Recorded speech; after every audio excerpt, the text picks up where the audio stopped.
Murder at Midnight. So lovely. Everything about you. Your eyes, your lips, your lovely white throat. I can feel it pulsing under my hands, throbbing. Don't, Frank, you're hurting me. You're choking me. No! Midnight, the witching hour when the night is darkest, our fears the strongest, and our strength at its lowest ebb. Midnight, when the graves gape open and death strikes. How? You'll learn the answer in just a minute in Till Death Do Us Part.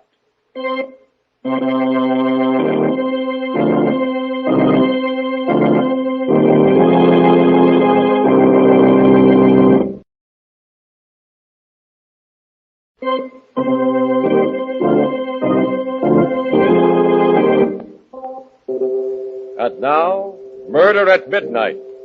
Tales of mystery and terror by radio's masters of the macabre. Our story by Joseph Ruscoll is Till Death Do Us Part.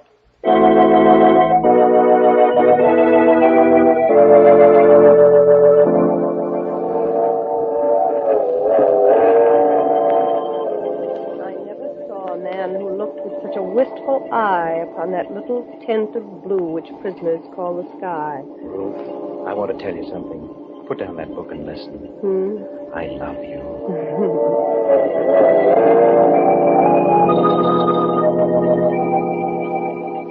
Some love too little, some too long. Some sell and others buy. Some do the deed with many tears and some without a sigh. You hear me, Ruth? I love you. Some do it with a bitter look. Some with a flattering word. Professor Clark. Yes, Professor Clark. Love me, darling. Wildly? Put the book away. Almost there now. Bridal suite waiting. Oh, Frank. Promise you'll always love me. Till death do us part.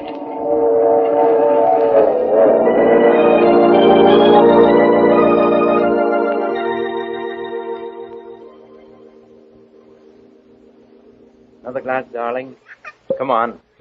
It's sweet to dance to violins when love and life are fair. To dance to flute, to dance to lute is delicate and rare. But it is not so sweet with nimble feet to dance upon the air. Frank. Darling. You've hardly kissed me. Why are you looking at me like that? You're so lovely. Come over here to the couch. A shy bridegroom in this day and age? Darling, why are you acting so strangely? Well, if the mountain won't come to Mohammed...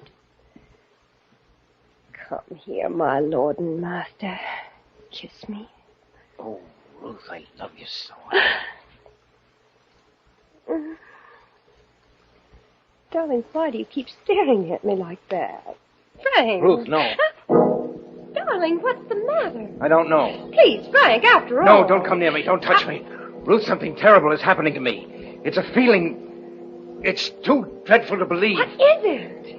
When I take you in my arms, when I kiss you, I love you and I want you so that I feel a hideous urge to... To what, darling? Strangle you to death.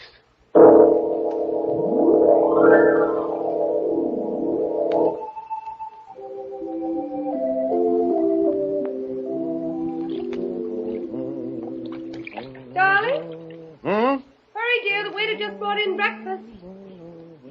What are you doing? Shaving. Finishing up now. Morning, Professor. Morning, Professor. Life is wonderful. Wonderful. How? Thank you. Leave us enter the parlor, husband. Yes. Leave us eat, my bride. Ah! What feast is this that tempts me palate? Fall to, spouse. Ah! Citrus, my favorite ice squirt. I'm so happy I feel like dancing. It's sweet to dance to violin. Yes, that's right. How's it go? It's sweet to dance to violin. When love and life are fair. Eat, dear. What's wrong? I guess I'm not very hungry. Frank, you're thinking of that incident last night again. You are, aren't you? How could I have said that to you? I can't understand it. What got into me? Now, darling, you're to forget it. Don't talk about it anymore. Don't even think of it. It was just your little joke. Some joke. Wonder I didn't frighten you to death. Well... The funny thing is, the next minute I was laughing at myself, and so were you. But when I said it, Ruth, I can't explain it. I can't eat now. Frank. It was like an obsession. Yes, that's it. It was an obsession. Ruth, you're a psychologist. What does it mean? To have felt that horrible urge to do that to you. To you, I must have been mad. Now, darling, don't say that. Don't spoil our honeymoon with this nonsense. You'll be talking things into yourself. I don't know what it is.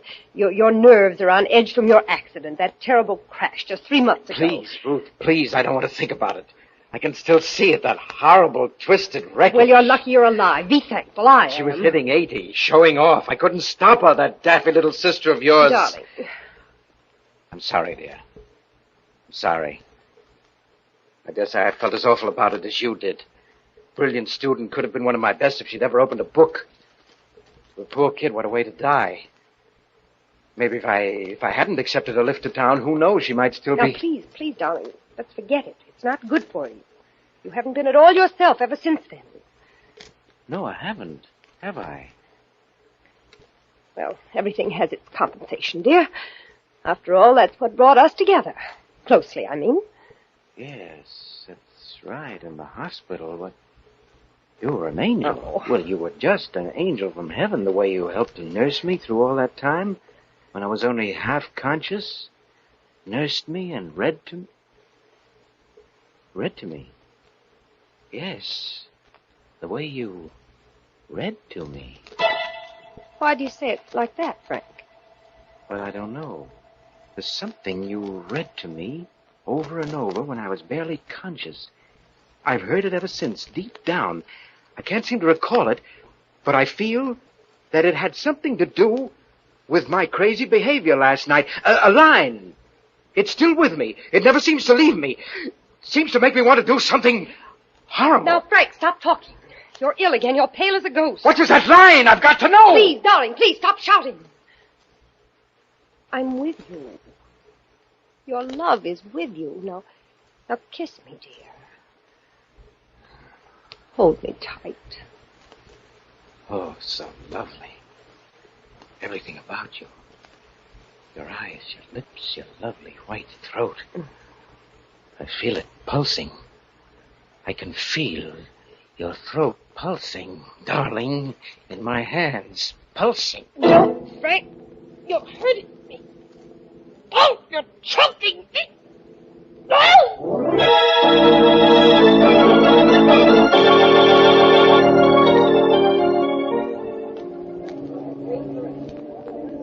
Yes, sir. I'm checking out. Room number 438. Call me a cab. From the bridal suite? Well, just a moment. There's something wrong, sir. You and your wife just checked in last night. Any complaint? No complaint. Just call me a cab. Oh, an emergency. What business is it of yours? Where's another hotel? Why, you'll find it very difficult in New York without a reservation. And if you and your wife... I'm checking out. Who said anything about my wife? She's better off without me, do you hear? Well, what are you gawking at? She's very lovely, remember? Would she make a nice corpse in a bridal suite?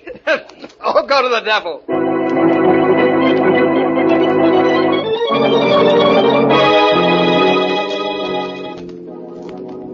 Where to now, mister? Where now?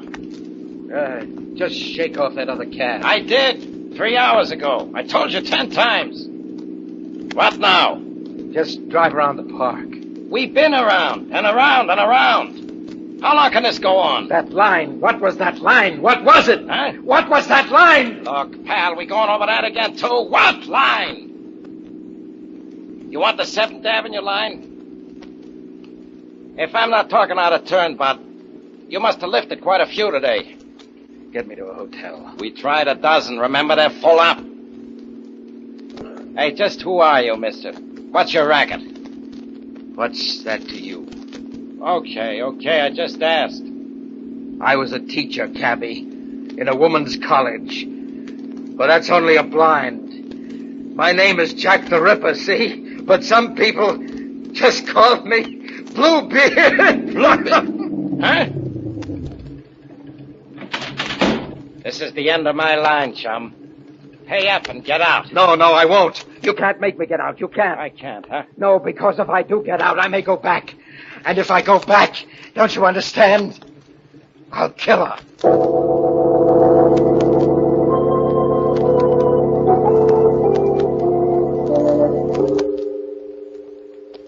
Richer for poorer, in sickness and in health, till death do us part. A bridegroom, dazed and obsessed, standing on a city street, fearing to return to his bride, because he knows if he does, it will mean murder at midnight.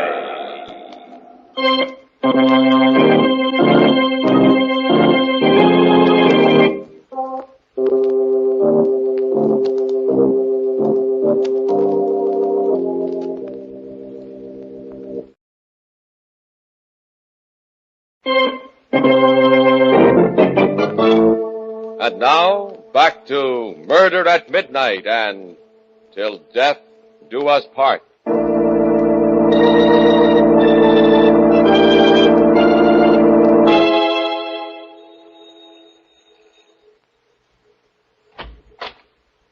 Yes? What do you want? Good evening, sir. My name is Bluebeard. You're the proprietor of this charming boarding house. You're drunk. Forsooth 'tis true. May I tarry the night? No vacancies. Go on now, get on your way.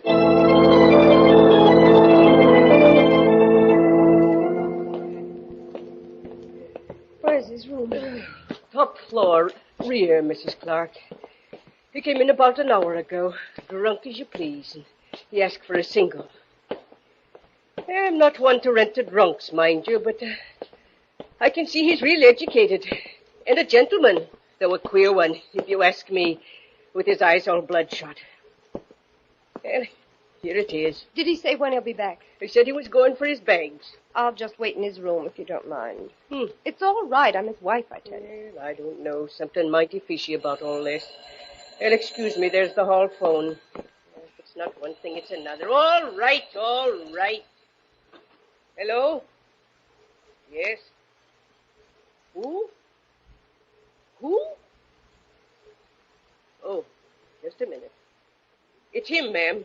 He wants to talk to the lady who just came in. Let me speak to him. Hello, Frank. I saw you go in. What are you doing in my house? Darling, it's so good to hear your voice again. I was so worried. Answer me. What are you doing there? How did you know where to find me? I've been following you everywhere. I don't want you to leave me, darling. I love you. Get out of there. Stop haunting me. I'm no good for you. Haven't you had enough? Go away. I won't. You need me. I'm your wife. Come back to me, Frank. Back? How can you still want me? What are you inviting? Why don't you take a train home? Do you want to die? You know I'll kill you the next time we're alone. You know I've gone mad. Now, don't say that. You're just ill, and I'll nurse you back to health. Oh, Frank, this is your wife talking. What sort of spineless thing do you suppose you've married? What would you have me do? Run to the police and ask them to protect me from my husband? Run to the police and cry that the man I love wants to kill me? Run to the police and tell them... Police? That's right. Of course. Why didn't I think of that before? No, Frank! Frank, what are you going to do?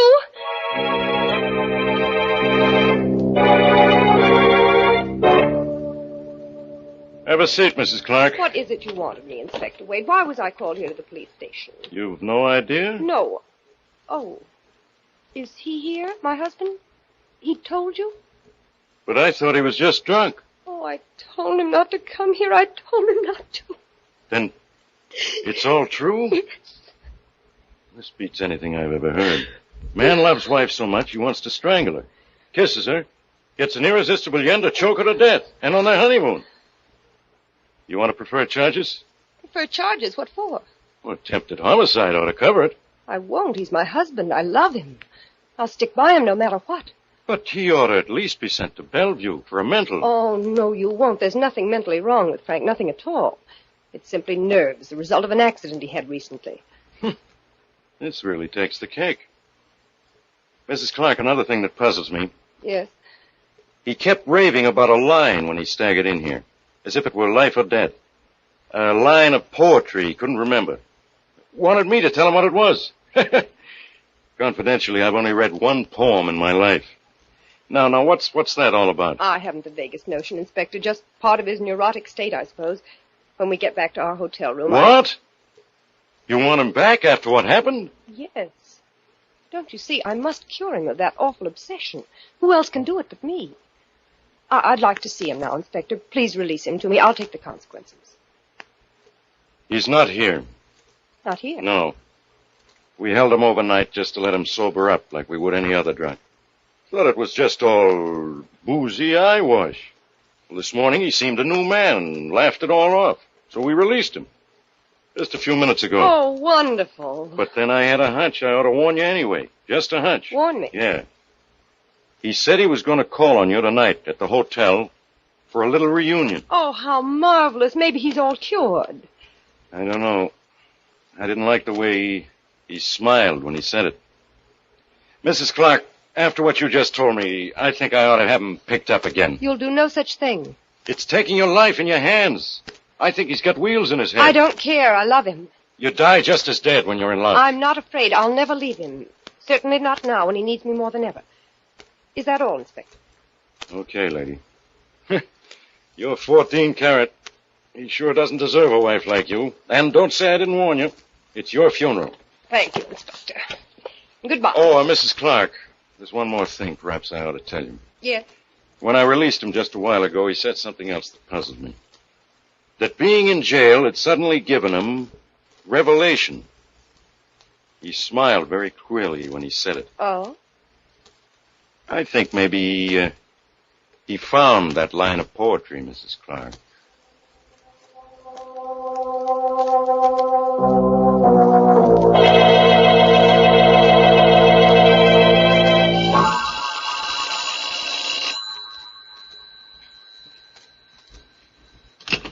Hello? Ruth? Where are you, Frank? In the lobby. Come up. I don't know exactly what your game is, my sweet bride, but I'm warning you. I've had a revelation. I know.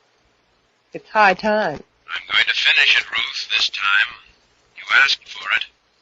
Come up, Frank. Sure? Sure.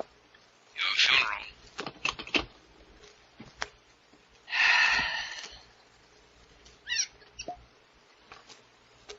The coward does it with a kiss.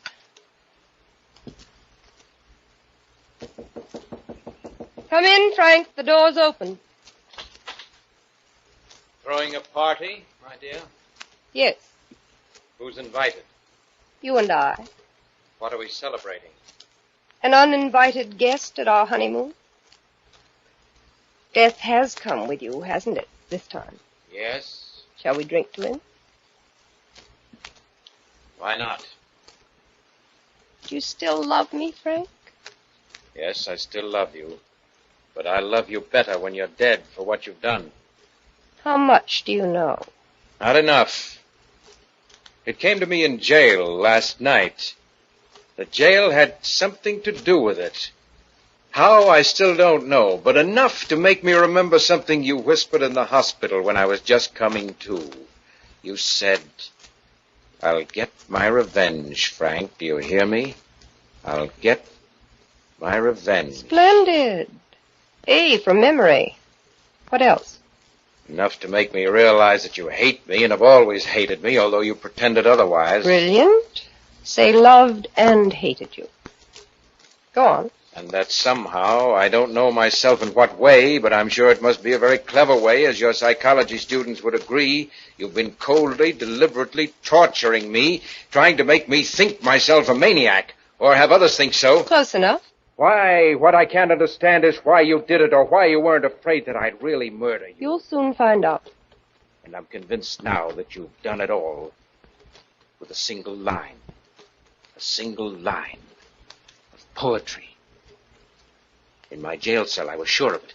The very walls seemed to tell me. I don't know why, that it was a line that you kept reading to me at the hospital, over and over and over again, that made me think I wanted to kill you. And what was that line? That's what I'm going to find out. Right now. Don't come any closer, Professor. You know, it's perfectly ridiculous. Looking at you now, close to you where I can almost touch you, that crazy obsession is still with me. I laugh at it intellectually. I know that you've tricked me into it by some very obvious power of suggestion, but I still feel that way. Don't come any nearer. I'm warning you. Isn't it eerie?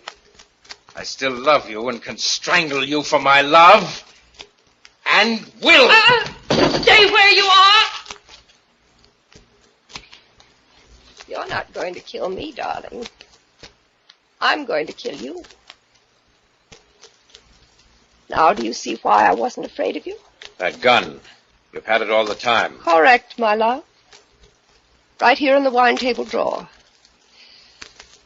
I've planned this all along, Angel, from the very first. Before we were even married. Yes, your intuition was right. From the day you and my little sister were brought to the hospital after the accident. From the day she died, and the doctor said you'd pull through. I planned it all. And it's worked out like a perfect equation every step of the way. Why? Why? I had to commit the perfect crime, and I've done it. Even the police will testify that it was self-defense against a homicidal maniac. And when they find you here with a bullet in your head, they'll congratulate me. But what's this? I still don't understand. It had to be the perfect crime because I must go free. You see, one life has already paid for yours. And quart for quart, your blood is worth no more than my family's. I don't understand this at all. What did I ever do? You killed my sister. I killed her? She told me before she left on that drive with you that she was going to crash the car. She left before I could stop her. She told me everything, Frank, including what you'd done to her. Everything. I see.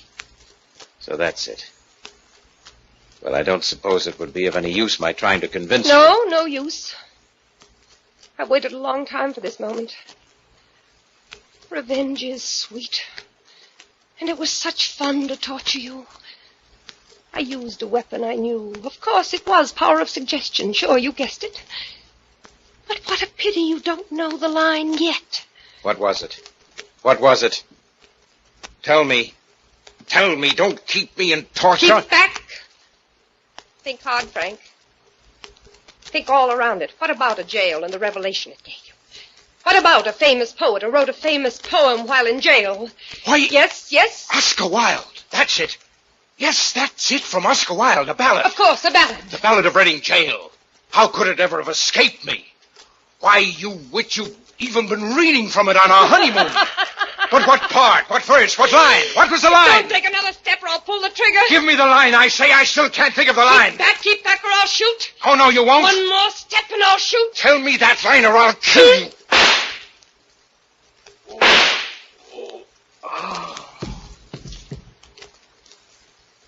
All men kill the thing they love. Remember, Frank? How's the next line go, Mrs. Clark? By all, let this be heard? So I heard. Too bad I was a little late. Inspector Wade. You know, ma'am, like I said, I only read one poem in my whole life. But ain't it the darndest thing? It happened to be the Ballad of Reading Jail.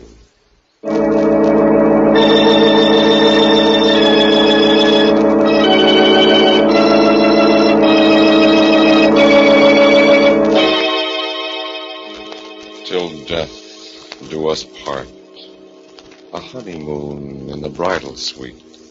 Red wine spilled on the table. And red blood on the floor as the clock strikes 12 for murder at midnight.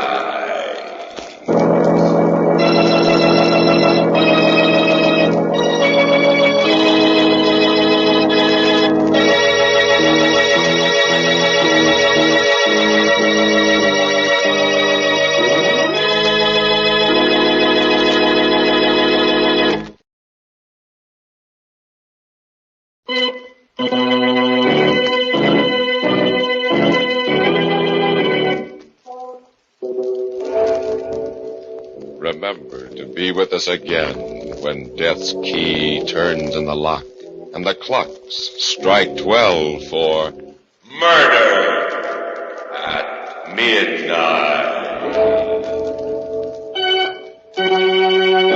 The part of Professor Ruth Clark was played by Elspeth Eric. Professor Frank Clark by Eric Dressler. With music by Charles Paul, Murder at Midnight was directed by Anton M. Leader.